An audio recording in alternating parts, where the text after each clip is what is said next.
if you want to destroy the Khilafah, okay, you have to make sure that it cannot be restored.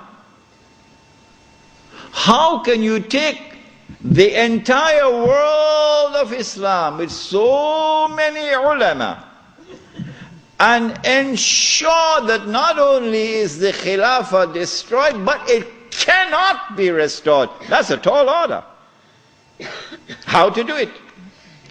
The answer is, you not only have to liberate the Haramain from the control of the Khalifa in Istanbul, but you have to put it in the control of those who will not themselves claim the Khilafah and will not allow anyone else to claim the Khilafah. And so long as these people keep control of the Haramain and the Hajj, the Khilafah can never be restored. Simple, isn't it? Simple, isn't it? And so that was why they had to make the trip to Riyadh to meet, what's his name? Abdul Aziz Ibn Saud. Correct name? Of course it's a correct name. Why are you afraid to mention it?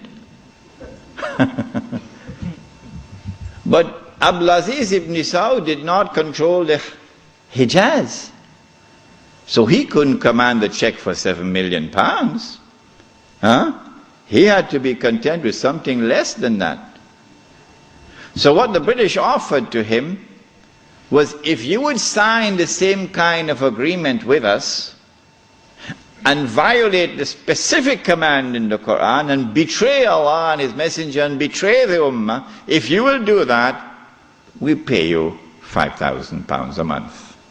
Would you accept that? Abdul Aziz says yes. Yes. And in 1916, Abdul Aziz ibn Saud signed an agreement with Britain. Yes. Which made of him a military ally of Britain, subservient to Britain. But when the Ikhwan, who were his military force, questioned him, how can you sign this agreement with Britain? And how can you accept this money from Britain, £5,000 a month? Abdul Aziz ibn Saud says, this is jizya. Jizya is what they pay to me because I control them. It was dust in their eyes and they swallowed it. And so Abdul Aziz ibn Saud got away with it. Massive betrayal, and a very dangerous plan is now in place. As soon as the Khilafah is destroyed, that Abdul Aziz ibn Saud will be given what is known as the green light, something that Saddam Hussein knows about, the green light. And then he will attack and take control of the Haramain. And when once he does that, he won't make the mistake of ever claiming the Khilafah for himself. And he will never allow anyone else to claim the Khilafah, because no one else can take the control of the Hijaz and the Haramain from them, because they are supported by Britain. And so goodbye to the Khilafah. It's gone. It can never be restored. Never, never, never be restored. So long as Britain and the United States of America underwrite the security of the Saudi state, you can never, never, never restore the Khilafah. By 1919, the Ottoman Empire was in shambles, falling apart. And a British army under General Allenby, with many Arabs and Punjabi Muslims fighting faithfully under his control, attacked the Turkish garrison which was defending Jerusalem, defeated it, and liberated the Holy Land. This was a joyous day for the Jews, because now the countdown is really moving forward and the golden age is coming back.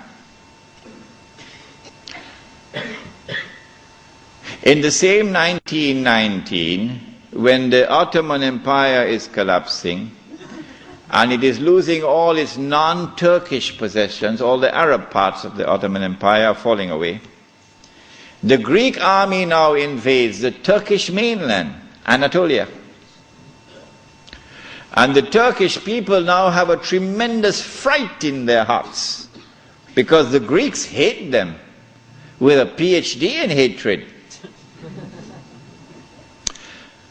So Britain now has to create a Turkish general who would appear to the Turkish people as a savior who has come down from the heavens with his hands resting on the wings of angels to save the Turkish people. And so at a place called Gallipoli, a man named Mustafa Kemal inflicts a defeat on the ruling state in the world, Britain, and immediately climbs the ladder to become the hero of all heroes in Turkish history. Very convenient, isn't it? Mustafa Kemal now takes over. He is in fact de facto ruler over the Ottoman Empire, and the Khalifa is just a piece of furniture. In 1920, I think, or 21, there was a big treaty, negotiations in Versailles, and from this emerged now the Turkish Republic, which replaces the Ottoman Islamic State. But Mustafa Kemal said, the Turkish people love their Khalifa. So if Europe could have a pope, why can't we have a pope too?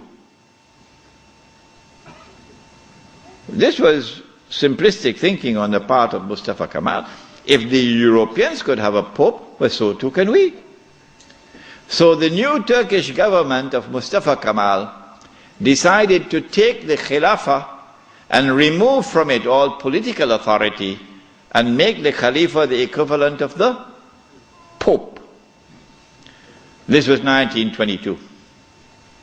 And things were going fine for him. Turkish people were happy.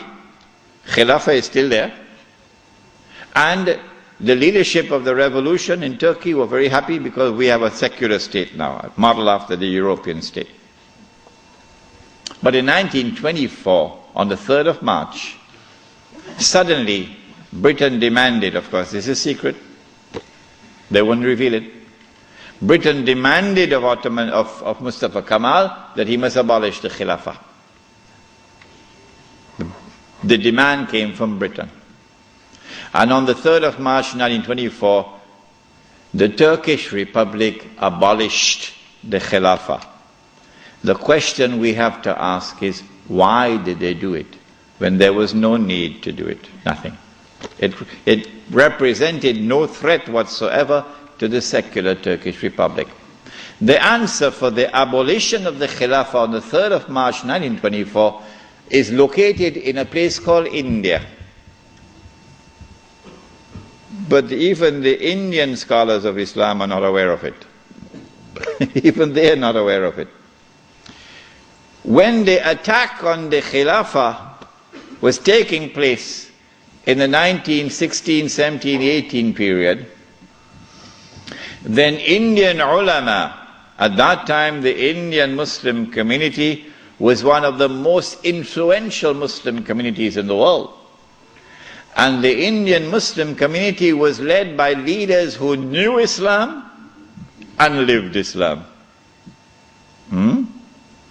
Men like Maulana Muhammad Ali Jawhar, Maulana Shaukat Ali, Maulana Sayyid Sulaiman Nadwi, Mufti Kifayatullah, men who knew Islam and lived Islam. And they wanted to get rid of British imperial rule in India, so that when they got rid of the British, they could restore Islamic rule over Muslims. That's all they wanted. Get rid of the British and restore Islamic rule over Muslims. And they realized that they could mobilize the Muslim masses of India over this issue of the Khilafah, because everybody loved the Khilafah. And so they established a movement which they call the Khilafat movement, Harakatul Khilafah, the Khilafat movement. When they established the Khilafat movement and it began to mobilize the Muslim masses, the body which was sleeping is now waking up for revolutionary struggle to preserve the Khilafah in Istanbul. The leader of the Hindus realized, but wait a minute, the Muslims want the same thing that we want.